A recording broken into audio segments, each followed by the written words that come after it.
All right. Hello, welcome to the Fairy Tail Podcast. Sorry we're late. I was waiting on people. Hopefully more people will show up. I don't know where everyone else is. I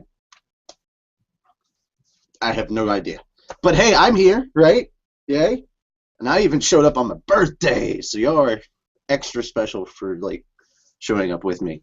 Uh Obviously we're here with Tyler Walker, the ADR director for Fairy Tail. Uh, so I think he kind of knows what he should be saying about this series. I think he's got a good idea of what he can't talk about. I I think he's think. I got don't a know. I don't know. good. Yeah, happy But birthday. Thanks for having me today. And I don't know. hmm, I know that you. I don't mind holding interviews on my birthday. It's not that big of a deal. My birthday's mostly over. And my running joke is, if you're going to congratulate anybody on my birthday, congratulate my mom, because, she complains about, the 24 hours of labor and blah, blah, blah, blah. So Still? that, Come yeah, oh yeah. on. And, typical mom fashion, it gets worse every year. It's like, I don't remember you telling me this before. Oh, hey, Heather was gonna be with me tonight, but Mhm. she's already in bed. I don't know. She's not feeling good. But she did. Right. Let's see. She says. Happy birthday, Richie. Yay. Before she went to bed.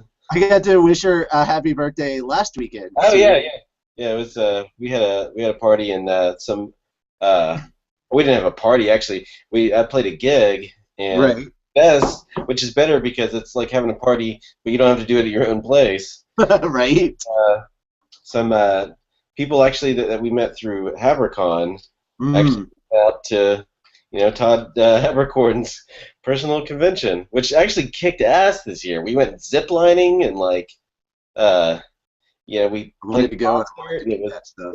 It was awesome. But some those kids came out and hung out with us and saw the bands and stuff, and it Yeah, was cool. we had Todd on the show uh, just a little bit before HackerCon to try and Yeah, explain what it was.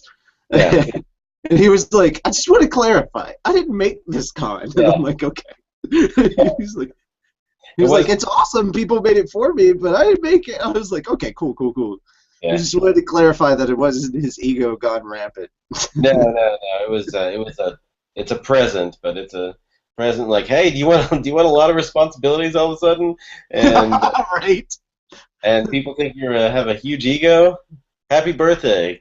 Uh, but it's been fun, and I'm back there, you know, playing drums for him, and we played with a killer guitar player this year.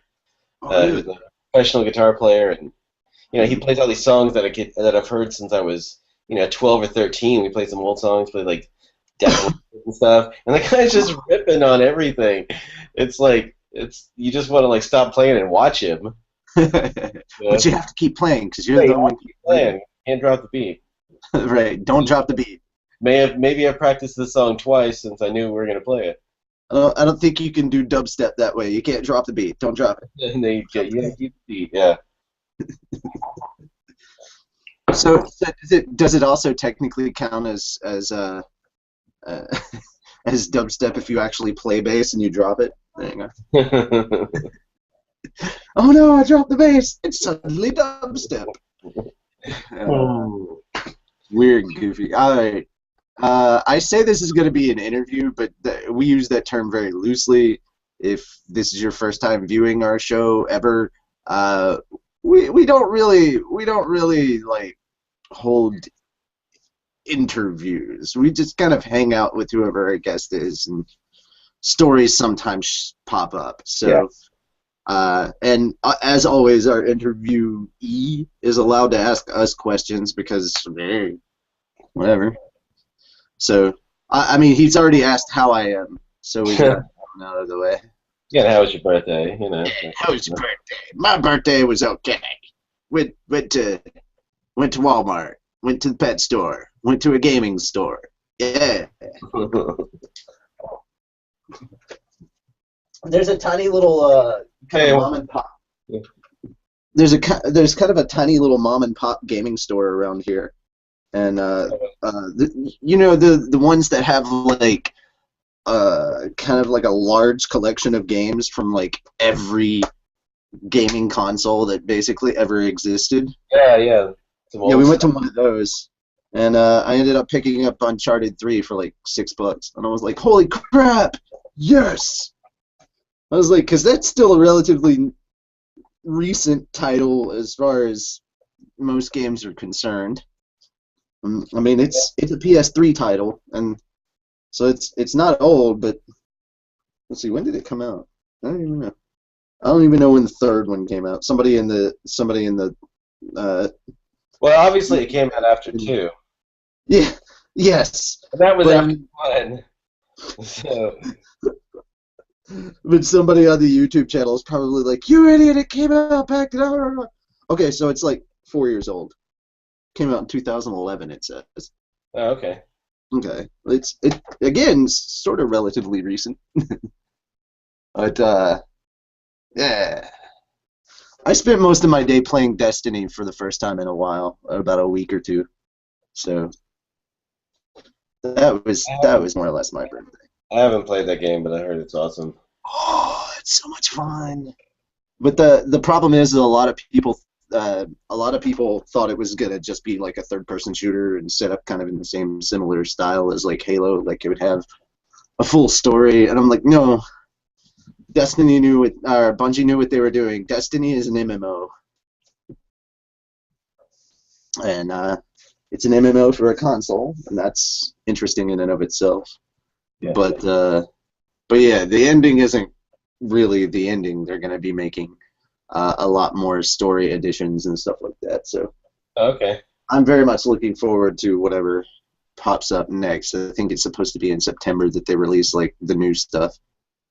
As far as like the next chapter of the story. Yeah. I'm loving it. I'm like, ah ha ha. I'll probably buy the digital version because I don't really need the physical copy, and the digital versions can transfer over to the PS4 if I ever get to the point where I can buy one of those. Yeah, I just find myself I haven't had the time to. I'll get a game and like it's an old ass game, but I'm still like not far into anything because I just can't. I haven't been able to commit the time. I would love to just have right or whatever where I could just not do anything and play video games and do that kind of stuff, but I get too sucked into everything else, you know. Oh no, I know that feel. I definitely know that feeling. I've been dealing with the same thing a lot with the OTP manga project with Infinity's Light, by the way. We've officially announced that's the title for the manga. It's called Infinity's Light. Oh, cool. Yeah. And any word that you guys want to pass around once the Indiegogo comes out, like if y'all just want to say, hey, our friend made this, check this out. That we're all cool with that. Obviously, Funimation cannot officially be involved, but yeah. But there's going to be a couple of people that we're going to be like, hey, you, tap you on the shoulder. You owe us. There's going to be some people that we may do that to. But well, that's going to be the mentality. It's not going to be the words I use because that won't get anything done. But it's going to be like, hey, can you help us out? Because like we're doing this project, please. Thank you. We'll be eternally grateful. Be something along those lines. So say it one. So what do you want to know about the Fairy Tail? What we're doing? Well, I know that you guys are working on the new series now, and the fillers are about to end in the anime. They're getting back to the story pretty soon. Well, they're doing after the 6 one-offs. Yeah, they're doing the special episodes. Yeah, they're doing like and then they'll be back to the story, which is oh my god, going insane. I guess Okay, so I guess really quickly. they'll do the Sun Village arc, Mhm. or then The, then they'll go into Tartarus. yeah, they'll go into Tartarus, which is really crazy right now because the most awkward thing that's happened for 2015, like we did, our very first episode was a farewell to Bob Magruder, Oh, and thank you. yeah, The artwork made for it. it was also kind of a little eerie because at the same Yeah, time that week in the manga, Igneel died, yeah, and so we were like, it's like a double whammy in the same week, and we're just like, what? yeah. Tell me about it. Yeah, and then Tuesday happened, and we got to see the aftermath of that, and it was a tearjerker as well. And I'm like, no. Well, yeah, I just don't know. I don't know what to think about all that. But that was Yeah, a very strange coincidence and like just a double bummer. yeah. I was like, wow, this is so weird. So when we said a farewell to Igneel, when we titled it, we were actually talking about Bob Magruder, and then we got a bunch of people thinking that coming on because they were like, "Oh, you guys are talking about the chapter of the manga," and we're like, "No, actually, we're talking about the voice actor." Yeah, But we know about that now too. Thank you. Yeah, yeah, because that was like the day before that manga came out, so all the people who read the scanlations were coming because that's what they thought we were talking about. We're like, no, that's not what we're talking about. We're aware of it. We're not talking about it. yeah, yeah. It's kind of like a bummer. I said something about it last weekend. I said, yes, I read the chapter. Yes, it made me cry. No, we're not going to talk about it on because like everybody was like a bunch of people were like, oh my god, did you read Fairy Tail this weekend? I'm like, oh. And then they just start spoiling it, and at that point in time, I'm just throwing my hands up in the air. I'm like, screw it, I'll read it. Just leave me alone. But I mean, I always manage to go over and check it out on Crunchyroll because they do a better job translating than scanlation artists would. I mean, it's not like a giant comparison. Yeah, it's a big difference. People are like apples and oranges. I'm like, no, it's like apples and walnuts. There's no comparison. Apples and walnuts kind of get together though. Salad. technically, Crunchyroll started from something kind of similar. So. Yeah. But yeah, like when I heard that, that's what was happening too. Like in the manga, like Yeah. it's like, man, that is messed up. I was like, my running joke that week was, please Hiro Mashima stop being psychic. Oh. And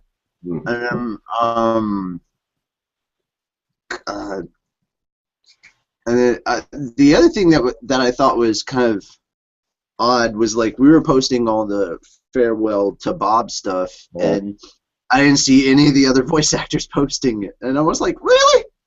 None of the other animation actors posted anything. Like apparently they were getting the news from us, and I'm like, holy crap! How? Yeah. What? Isn't it usually the other way around? Well, I mean, he was 82, so Yeah. like he would like he hung out with like a lot of people. Don't lie. He was the guy. He was the guy in the back of Funimation that everybody was going to because he could teach them how to make moonshine. Yeah, they should have taken his workshops, I guess, but to talk to some people, and of course, we have to keep going with the show, and we have to find someone else to narrate and to voice Igneel, and it's been, I've heard a couple people on it, and almost all of them are like, yeah, and I've known him for 40 years, or because he's been around a long time, and I just can't. I mean, I've known him for 3 years, and it's just, to imagine, that kind of. And at the same time, you kind of have to voice match as well, so it's to a certain degree. You just really you can't do it. You just have to have the same kind of Right. Well, I mean, at the same time, you've got like it's kind of like everybody was worried about it when Arkham Origins came out. Is Troy Baker gonna sound anything like Mark Hamill? Yeah. Of course he's not. Like they get in the same range, but it's not. Obviously, you can tell it's two different people. Yeah. Yeah, it's got to You feel. do a bad job.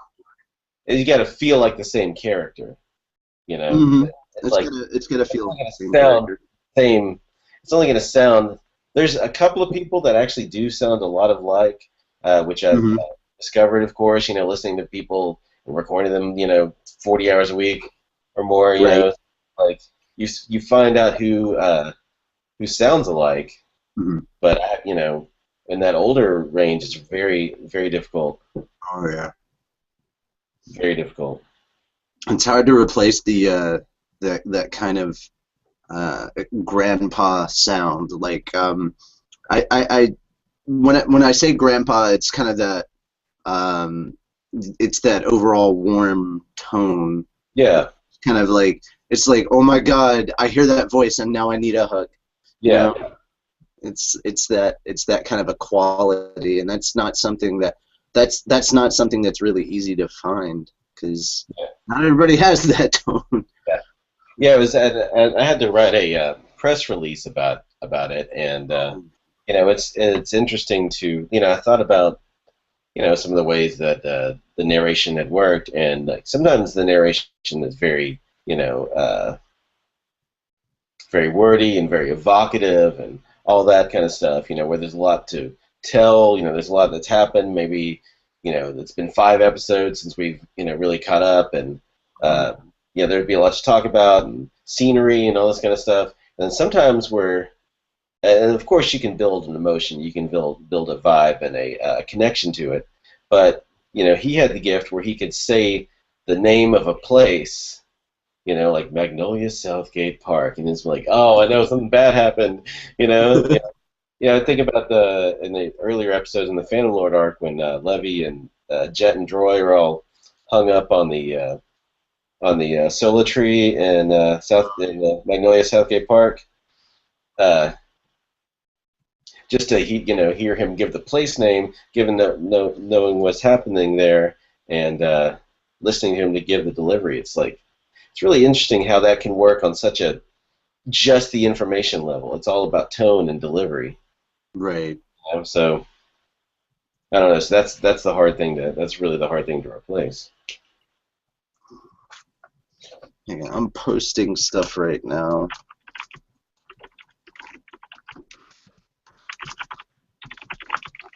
All right. Yeah, I'm posting on our social media. I forgot to post. Hey, we're live.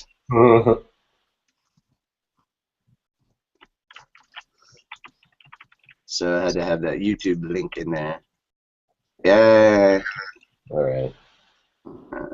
There we go. Okay. Now I can go on to our Twitter. You want me to tag you on Twitter? Sure, man. I haven't even been on Twitter in months. Right. I don't think I even have it on my phone, but you can always tag me. Actually, the whole thing is already, it's showing the video, so that's already a thing. Okay. And Raven told everybody to tell me happy birthday on Facebook, so of course that went up on Twitter, and so everybody's telling me happy birthday on Twitter. Reactions to Natsu are the best. Yes, Lucy's reactions to Natsu are the best. So it got to the point where Jade came over and started telling me happy birthday, and I was like, how do you know this? I go, damn you, Raven! I have both Carlas telling me happy birthday. Podcast Carla, actual Carla. Yeah. Oh, Jade, yeah. Yeah, Jade telling me happy birthday. I'm like, Yes. I generally am the one that most of our guests know, because I go to the conventions and I conduct the interviews. Usually a lot of our guests we've met in person, so. Yeah. Todd is aware of who I am, I think. Yeah. I think he's like, oh my God, it's that guy. Run! No. No. I don't go for questions or chasing him. I'm like, if we meet, we talk. Yeah. He'll sometimes talk Fairy Tail, and I'm just like, Todd, let's just talk like people. No, but no, actually, that's usually most of the stuff that I talk about. I'm like when I see them and we're not doing an interview, I'm not gonna sit around and talk anime the entire time. I'm gonna be like, "How's your son, man?" Just like talk to him like a human being and not like some sort of idol. Yeah, Todd's a good guy. I don't idolize him, but Yeah, he's a talented dude. He's a he's hell of a who gets absolutely zero sleep. he's like, I'll sleep when I'm dead. I'm like, that's not how that works. Go to sleep. Yeah. You'll be that may be sooner than you think if you never sleep. I'm like, dude, you'll be dead because you don't sleep. Get some sleep. But he's like constantly working, man. And I'm like, I am glad. At the same time, I am envious, but very glad that I don't have that work ethic, because I very much enjoy my sleep. Yeah. I don't. I know that there's going to be a lot to do, and I do kind of strive or thrive on stress. I almost combine those words with strive. But I thrive on stress. So, like, as the deadline's quickly approaching for our manga project, like, there's more and more stress that builds up. But I don't know. I'm not losing sleep over it. I'm just like, okay, we've got this, and this done, and here's the rest of the stuff on the checklist. I can't rush any of this any faster because it's out of my hands. Yeah. So I'm not gonna worry over it. So, Yeah. Because my big thing, at least for me, and I know people that aren't like this, my big thing is, like, if it's out of my control, if there's nothing that I can do to fix it or speed it up or whatever it is that needs to be done, I'm just gonna be like, okay, I'm not gonna put any more thought into this because I'm just gonna be running around in circles with no solution, and that's just tiresome. Yeah. Yeah. Preserve your sanity. Exactly. I have sanity. Oh. Oh no! I'm gonna have to go get rid of that.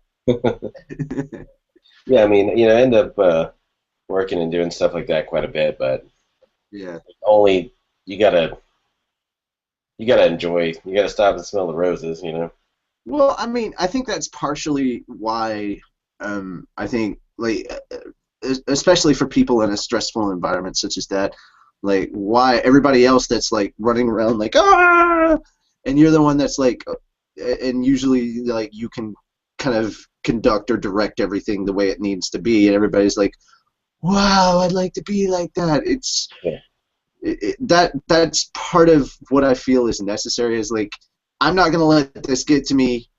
Like, yes, I'll feel some of the stress, but I'm not gonna run myself into the ground about it, because it helps you kind of see everything on at a slightly different angle or from a different perspective. So it's kind of like you're able to calmly survey while everybody else is panicking. People who are generally panicking aren't going to be able to solve a puzzle as well as somebody who is kind of in a more calm frame of mind, I feel.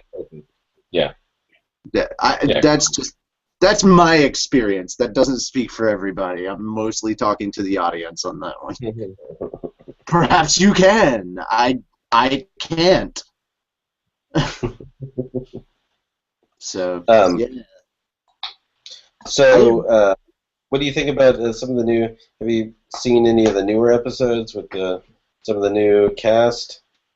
I have just realized that I have Hulu Plus on my PS3, so I've actually been, I can legitimately call this research now. I've actually been checking out older stuff that I needed to check out. Like, I just started Wolf's Rain, and I did finally get a chance to sit down and watch Bakano.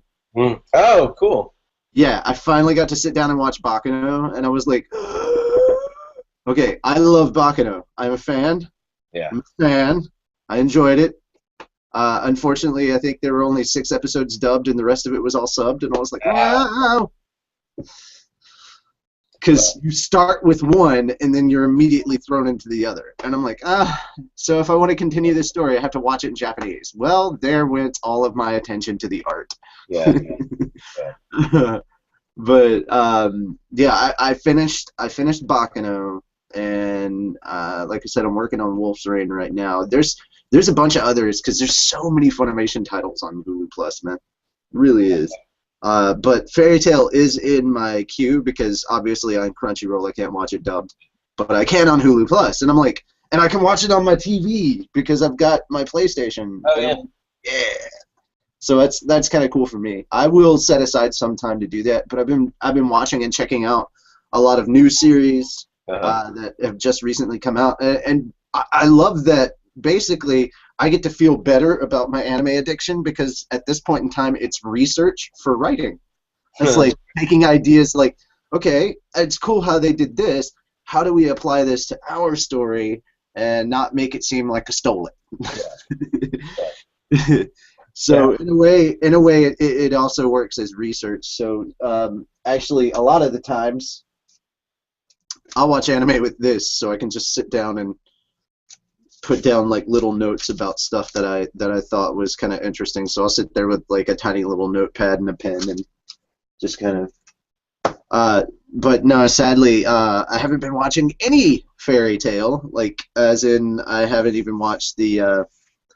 Okay, I'll go ahead and admit this straight out. I don't like the filler arc that they're in right now. It started out very cute and nice and everything, but after a while, it just was like, can we move on to the story now? Isn't it about time? And then when they announced it, I was like, yeah. Yeah. So this is why I don't run the anime recap. This is why Caitlin runs the anime recap, because I would not be able to give my full enthusiasm for it. Yeah. Yeah. I don't know. I'm a bad Fairy Tail fan for not watching the anime right now. Fair weather fan. Come on. Fair weather fan. I'm just like, I like what I mean. I read the manga all the time, but I'm just like, I want to get back to the story. Yeah. Because it's so well written. I want to get back to the story. So. Well, the thing is also is that once we release it on DVD and stuff, like getting through an arc like that isn't the same as like week to week, like every. Yeah. So if it's a 9 or 10 episode arc, it doesn't take like 2 months, 3.5 months to get through. You know, right. you can watch it in a couple of afternoons, and so the story moves along more fluidly.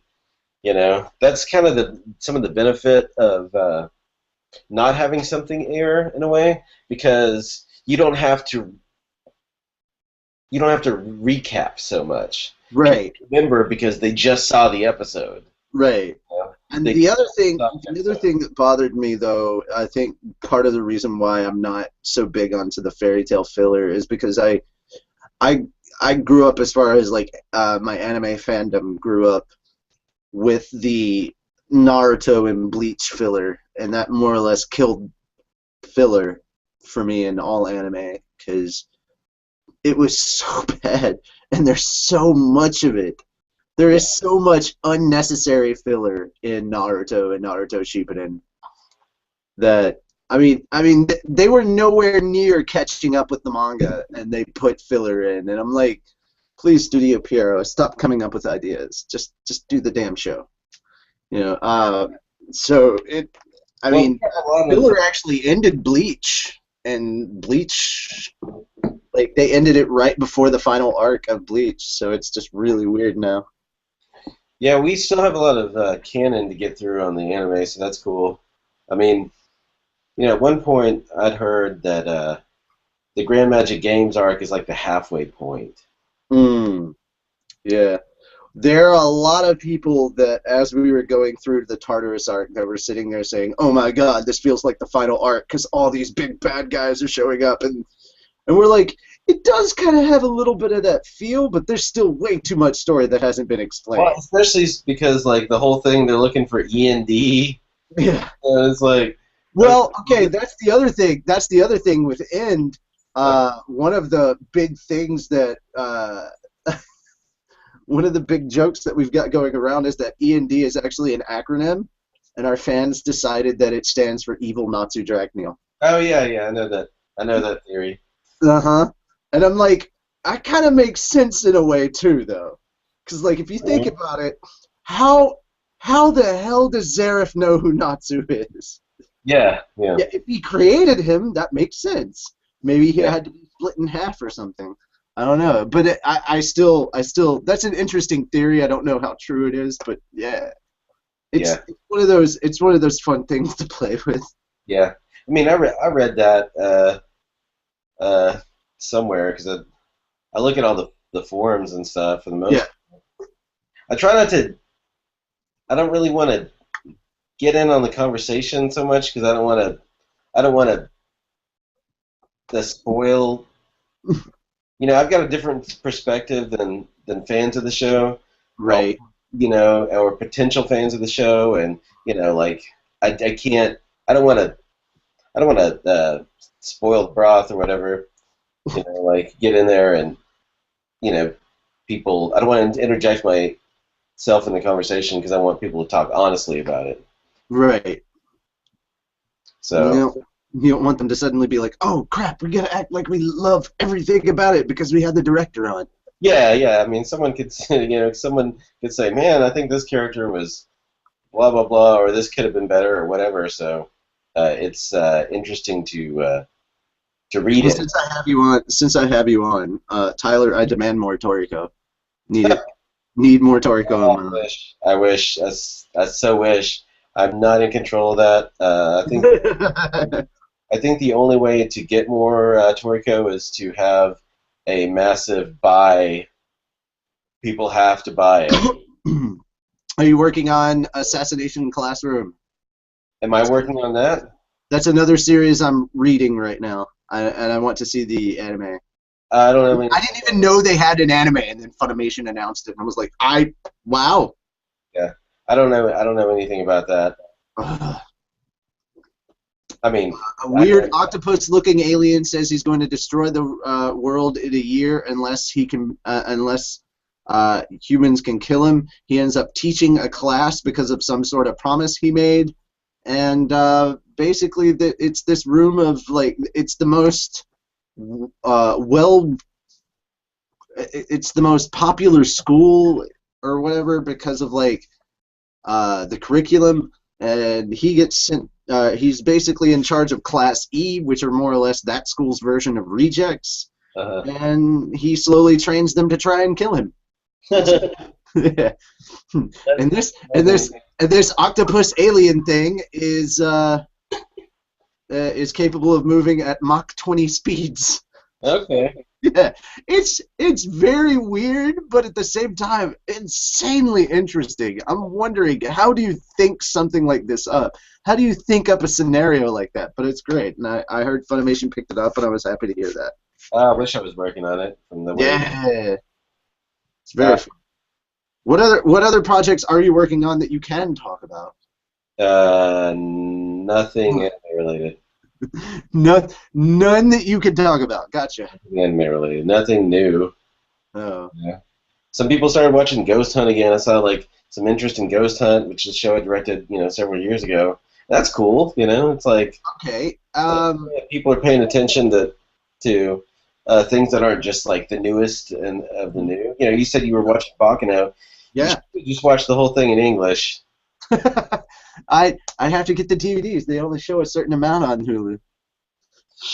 And unfortunately, Hulu's what I can afford right now. Yeah. I'm sorry. I are poor. Just get on your iPad and just, The reason I live in the sticks is because I can afford it. Yeah, I know what you mean. I know what you mean.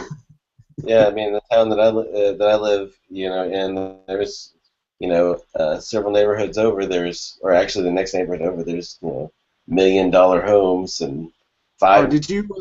There was a home that just went up for sale about a mile from our place that was $7.5 million. What the hell? Yeah, it's crazy. Does it get up and dance? Will it make you toast in the morning? Like, does it come with a jacuzzi / bed? Because that's the only thing I can imagine that would cost that much. It comes with a lot. It's got like a Stonecutter's like secret room, you know, where like you have to sell your soul to be in the. I don't need any of those things. No. That does that you know holds their meetings in that straight out eliminates me because my soul was forfeit long ago. I could not afford that. Now you know about Ghost in a Shell, right? Ghost in the Shell, the anime. Yeah. I mean, I saw it. What do you think about the casting announcement for the live action? I mean, I don't know. It remains to be seen. My whole thing was I just went, oh, Hollywood, and that was about it. I mean, it seems like it's just like, oh, you've done a badass superhero type character before. And how about you do this one, you know?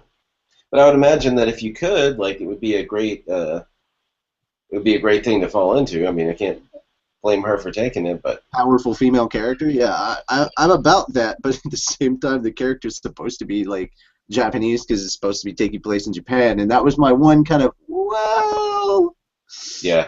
So that was my the internet raged that day. Yeah, I mean the thing is that it is what it is. It's not necessarily for only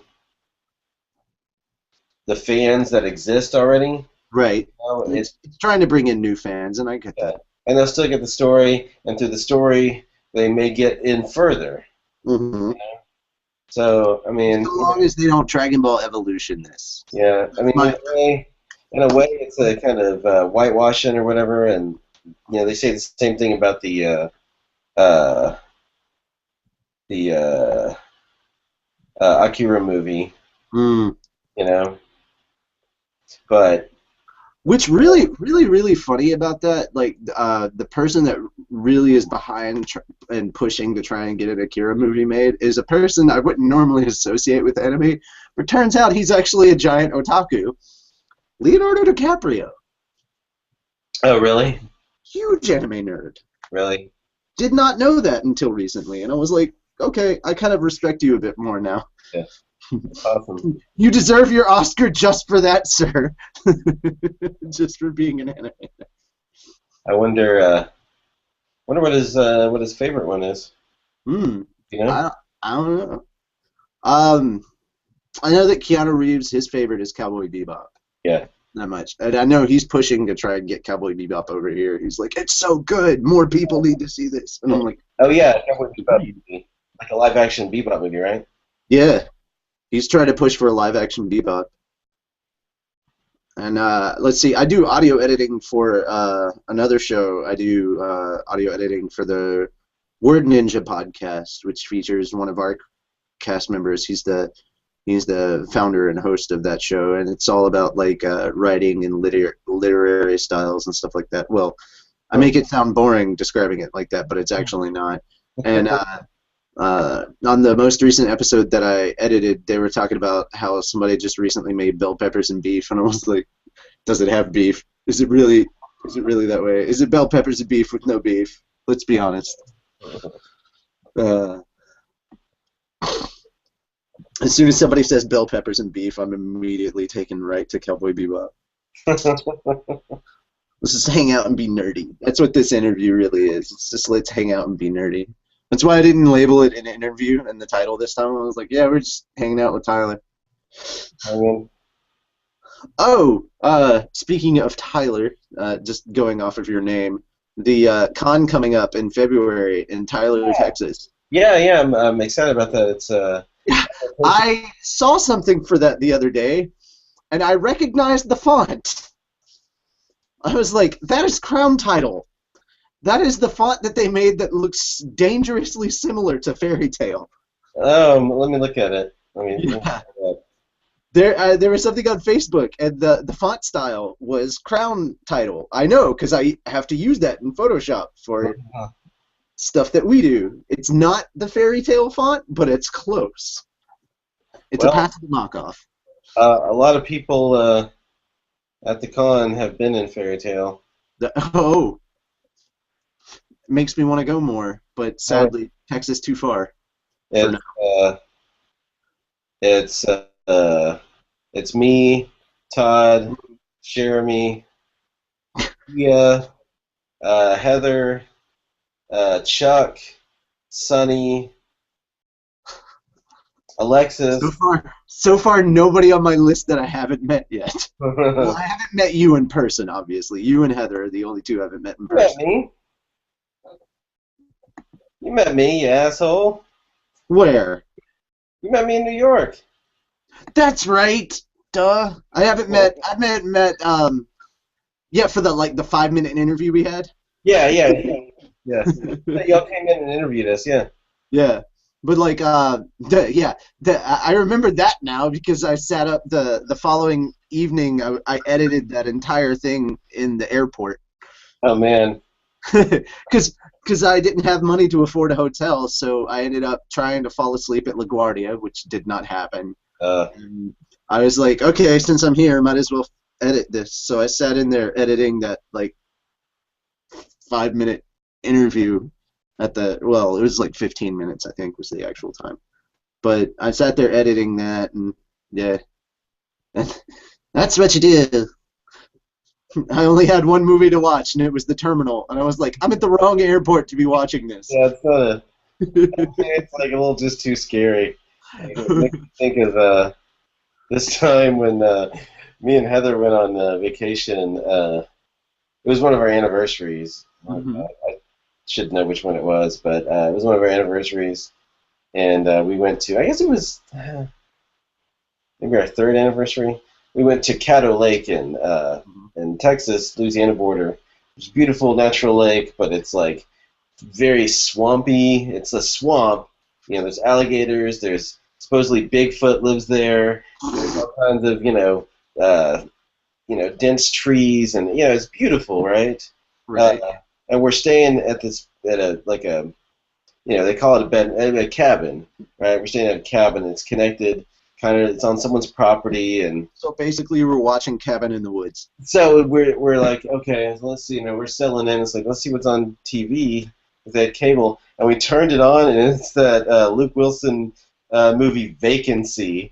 Brandon gets murdered, gets the subject of they get murdered. They almost get murdered. All right, I got something for you to check out then if you haven't seen it, because it's ridiculous, but it's amazing at the same point. The scale of it is epic, but the subject matter is so silly. If you have not seen Shia LaBeouf live, please give it. I've avoided that. No. It's not Shia LaBeouf is only in it for a second.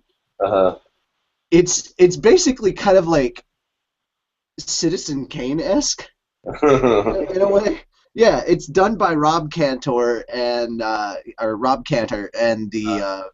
Gay Men's Choir of Los Angeles, as well as a crap ton of other stuff. And he's basically saying you're in the woods, and then suddenly you suddenly see Shia LaBeouf, and you realize he's a cannibal, and he's chasing after you, and it's this whole story.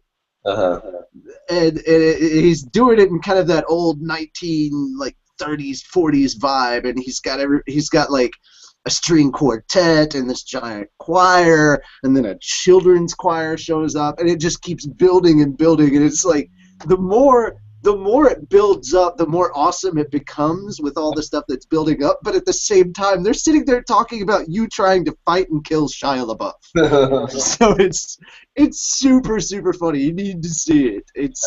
It's goofy as hell, and just it will bring a smile to your face. That's what it really is.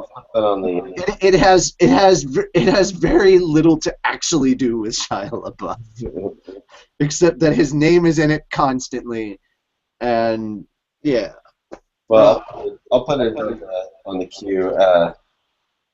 It makes you think on YouTube, so you can watch it whenever you want.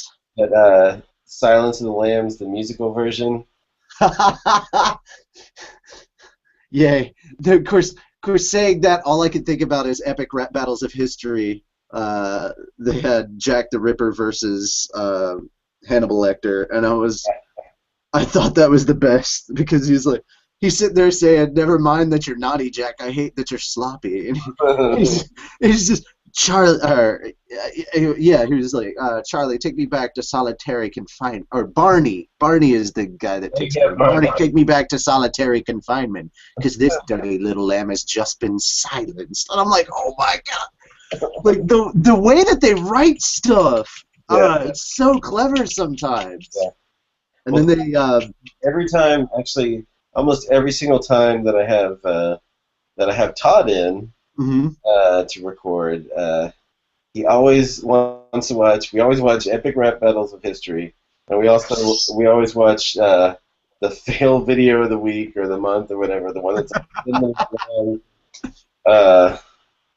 the and the most recent one we did was talking about the epic rap battles. He's like, oh my god, these guys are making so much money off this. You know, millions and millions of views. You know? Crazy amounts, man. Yeah. And they did Superman versus Goku, of course. Yeah. So, oh, yeah. I said that should have replaced the Darth Vader Hitler thing. Like, they could have done that. Like, they had the villains facing off. Now they should have it every season, heroes face off. Yeah. Like, come on, that was so good. It's funny. At first, I thought Goku was totally gonna lose it. Like Goku was getting all the crappy lines, and like towards the end, he gets that whole. He goes, "There's only one way this battle's gonna end. One more Superman who's never gonna walk again." And I was like, "Damn, that is so mean, but so hardcore." Yeah. But the most recent one they did was Steven Spielberg versus Alfred Hitchcock. Okay. Yeah, it's not just two people. You might as well just call it the director's ones because, like, after Hitchcock goes, they both get interrupted by Quentin Tarantino. Yeah. Then in pops Stanley Kubrick. Yeah. And then finally, to cap it all off, is the guy that just makes me facepalm the most. It is, oh God, what's his name? Does all the Transformers movies. Michael Bay. Yeah. His whole thing is, this whole game's about motherfucking money. And I'm like, oh my God. Yeah, it's funny, on Christmas, my nephew that went to me. I thought it was hilarious. I just love the part where Alfred Hitchcock is sitting there saying to Spielberg, he's like, half your million should go to John Williams. And I'm like, that's so true. I was like, there's a lot of facts in this that are pretty dang accurate. Half your million should go to John Williams. Now brace yourself as I reveal my brilliance. Oh, goody. Oh, well, we're still getting comments on the Farewell to Igneel episode. Oh, okay. Igneel was the Flame Dragon King and not just to get your Dragon Slayer magic in the show. Okay, somebody was explaining to somebody else. Okay. But yeah, the image that we made is actually the image for the show. Ethereal Natsu Dragneel makes more sense, says Tatsuyo. Ah, yes, finally have a question for you from Outlaw 4188. If I can view the full comment. Load comment, load. I think that's my mom's mom.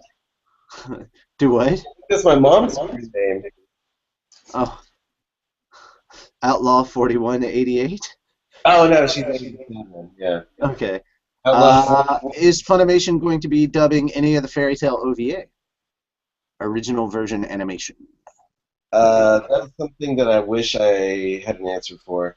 So, I would like to. It would be fun, but for some reason they haven't ever. Because there's been 6 out so far, but we haven't dubbed any of them. And we really want you to just for episode 4, which is the water park episode. Oh yeah. Well, I mean, going to the Grand Magic Games arc, even in the manga, they've got the one where they go to the spa. Yeah. Episode, but that has the whole thing with Flair, kind of making her apology, and that stuff doesn't exist in our world right now as far as what we've dubbed. Right. So that's kind of weird. And I wish we'd have dubbed the bonus feature for the movie that shows how Eclair and little Oh, white. that the opening part for the movie. It's Yeah, like it was a special episode that like was explaining right before the movie. yeah.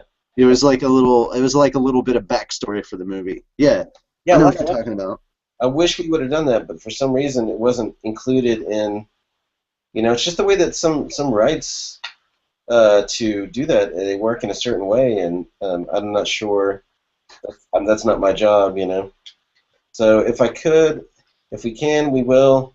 If I could, Right. we would, but I don't If have. Infinity's Light ever gets an anime, we will distribute through Funimation. Yeah, Just so Tyler can put his name on it.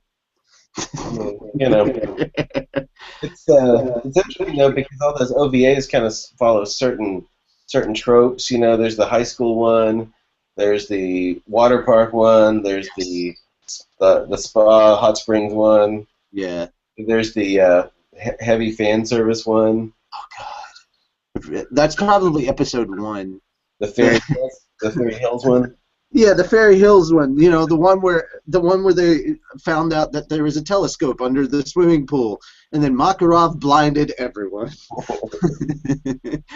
I just love that steel shutters came down over Gajiel's eyes. That was quite possibly the best. I just love that. You just see he goes it just falls over. Oh no, my eyes. Yeah, I mean, the thing is that I know that stuff exists and it's part of the story in a certain way, but this is not part of our story. It's weird. Yeah, the way that rights go with anime companies in North America, it's just it's a little irritating. You could even have a relationship with the distributor, but each title may be a little different. Yeah. So Ridiculous, man. It's ridiculous. yeah. No. Oh, funny enough, I did find apparently there is a icon for the Fairy Tail symbol that they gave to Luxus on Facebook now. Yeah. The like. Yeah, I was like, yeah. I did not know that existed. Yeah. And suddenly, so people started posting it on my birthday post on Facebook, and I was like, well, that's new. Yeah, I saw that on the tribute post to Bob. Yeah. If I'd have known about that, dude, I would have posted that. I saw a bunch of it. I thought it was really cool. That reminds me, Michael Jones, Sting, Mm-hmm. gave us the best Christmas present ever because, like, I sent him a picture on Christmas morning, and it was a picture of like a chibi Sting in a Santa Claus outfit. And I said, Merry Christmas from Sabretooth. And he liked and favorited and retweeted it. He retweeted it to his like 300,000 followers. Yeah. We got a lot of traffic. Yeah, that's awesome. I was not expecting that. We got 100 followers in one day. I'm like, holy crap, this is an entire month's worth of traffic in one day. Thank you, Mike. Yeah, that dude has almost 500,000 followers now. Yeah, I'm like, okay, so we need to cast him in Infinity's Light. Then everybody. Yeah. And the thing was that I wasn't really aware of him. Like I said, I'm not big into the gaming culture, and right. I hadn't seen Ruby.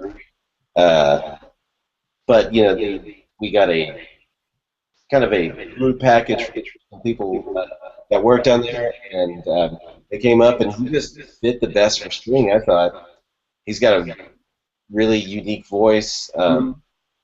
It's different from the Japanese, but I think it fits. He just sounds rough and brash, and it was interesting to hear. And then I find out that he's got 500,000 Twitter followers and stuff. Like this. You're like, wait a minute, this guy also works for Rooster Teeth? And I'm Yeah. like, Rooster Teeth is slightly a bit more famous than Funimation. Yeah, totally. But just anyway, a smidge. yeah, it was pretty interesting because even like the first day that he recorded, Mhm. I was like, I want to get a commentary with these two Dragon Slayers because they were both new to Funimation, and one of them was pretty new to anime in general, and the guy who plays Rogue, this guy Garrett Storms. Garrett Storms is the name. But anyway, so like the first day that Michael recorded with me, we did a session, and we did the first session. I'm like, all right, now pull up a chair. We're gonna do a commentary, and he was definitely a natural at that. And then I was like, well, that's kind of his whole gig. It's just like talking about stuff on a podcast or setting like that. Definitely a good guy to work with. Right. And he has his own publicity machine. Yeah. So when I get famous enough, I'm coming down to Texas and auditioning for like the tiniest character you guys have. No, I don't even care. I don't even care if I'm a character. I just want to be in a commentary now. I just have to, like, obviously they're going to have to be two separate commentaries. One will be the PG that's okay for the DVD, and then one's just going to be just for everybody around the office, which is the completely uncensored Richie.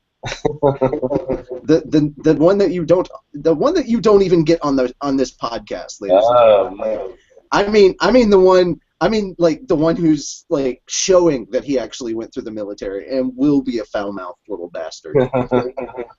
But at the same time, we're all gonna laugh, and yeah. I have no idea how long that conversation's gonna be, but I know that whoever's involved will most likely enjoy it just because of the wackiness. Well, it has to be 24 minutes long. Dang it! We could just stop there. We could just. No. This is just for the office. It could be however long it needs to be. It has to be 24 minutes long. You have to condense it into 24 minutes. Condense it into 24 And then once you see the title credits go on, you're like, okay, so hope we've said what we wanted to say because this is over. This is over. See us next time on the next episode. No. Join us next time. Same bat time, same bat channel. It's been interesting because the last two commentaries I've done for that have been, and I don't think it's out. I don't know if it's out. I have no idea if they're out yet. I don't think so. Release dates. With two, it's been like one-on-ones with different voice actors, and it's interesting to hear because one of them is the kind that gives seminars and workshops and everything, and listening to, and another one is a very charactery voice type of person. Yeah. It's interesting to hear different approaches. Normally we talk about the show or about reactions or what do you think or what happened on this day when we recorded this thing, but it's been more about kind of the nuts and bolts of voice acting and some different kind of things. And it's very interesting to think about. I don't know if you've seen that. Have you seen that documentary? I Know That Voice. Yes, I have seen bits of that. Oh, you should watch the whole thing. It's awesome. It's very informative and. I think, isn't it a pay to view the full thing? Can't remember. I don't know. Crunchyroll, they only have like a little snippet. So. We watched it on Netflix. Really? Yeah. I gotta purchase a Netflix account again. $8 a month. Well, yeah, but when I have Xbox Live and Hulu Plus and all the other things I have to pay for, bills. Yeah. I can't afford. That's why I'm hoping things go well with our Indiegogo, because basically the whole manga project is just basically taking what we love and what we do and actually trying to make a living from it. Yeah. So if I can just pull that off, I don't care if we're like, I don't really want to be like, I mean, okay, I'm lying. I do want to be insanely successful, but I'll be very content with just being able to afford to live. Yeah, do it afford it by doing what you really want to do and what you love to do, what your passion is. I mean, it's straight out. The dream, generally the dream is to make a living off of what you love doing. This is what I love to do. I love writing. I love anime. I love manga. And that's kind of all culminated together with this. Of course, I present it to everybody, and it sounds like I'm psycho. I'm like, hey, you guys want to make a manga? And they're like, and I'm like, no, seriously, let's do it. And they're like, okay, how? And I'm like, who's good at what? And so we just started figuring it out, and slowly, like at first, it seems like such a daunting idea, and then like as we start going together and going piece by piece through it, you know, it starts becoming more and more realistic, and everybody just kind of became accustomed to it. And now they're just like, oh yeah, we're making a manga. I'm like, Yeah, why not? I mean, you know, if you want to do it, and you certainly you can do it. You know, now well, it's gonna be, catches right on. now it's going to be on a group that actually wants to publish it.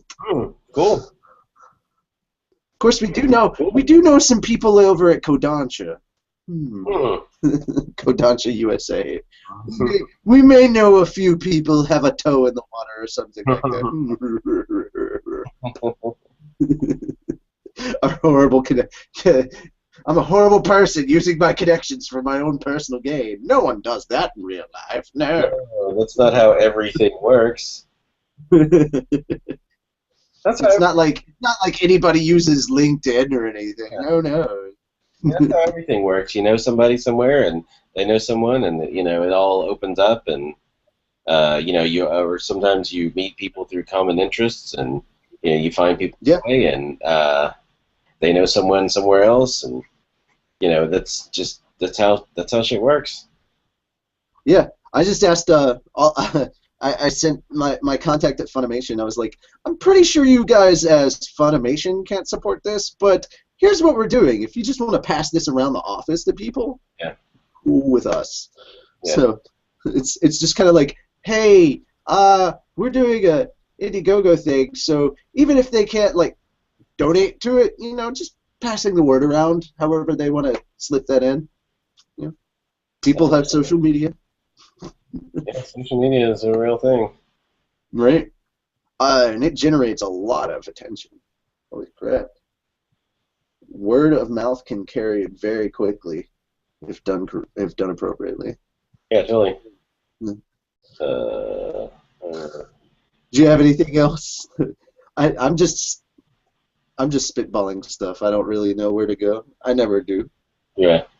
Let's see. Direct me, Tyler. Direct me. I'm interested in how this new arc is going to go after. You know, after they get through the one-offs are going to be cool or whatever, but that's just how. I wonder how long the Tartaros arc is going to be. It's too bad I can't come down and audition later. I really like just the character type for Mardgear. I love how cocky he is. Yeah. How much of a bastard he is. Also, this is another case where you could actually use the third-person dialogue, because when you translate over to English, and I said this before, with Juvia, when she uses first-person or third-person dialogue, in Japanese it's cute, but when you bring it over here, it doesn't translate. The cuteness factor doesn't translate over well to English. But with Mardgear, that cockiness and that kind of that asshole exterior of his, he could keep the third-person thing because that's kind of how it would normally translate with English. Like if you refer to yourself in the third person, it's like, look, I'm saying my name to you this way so you don't forget because I'm a cocky, important person. Yeah. That's kind of how it translates when you use third-person stuff there. But like, just dubbing Mardgear for the manga, it was so much fun. I love that character. Plus, it's always good to play a villain, and I don't have to use.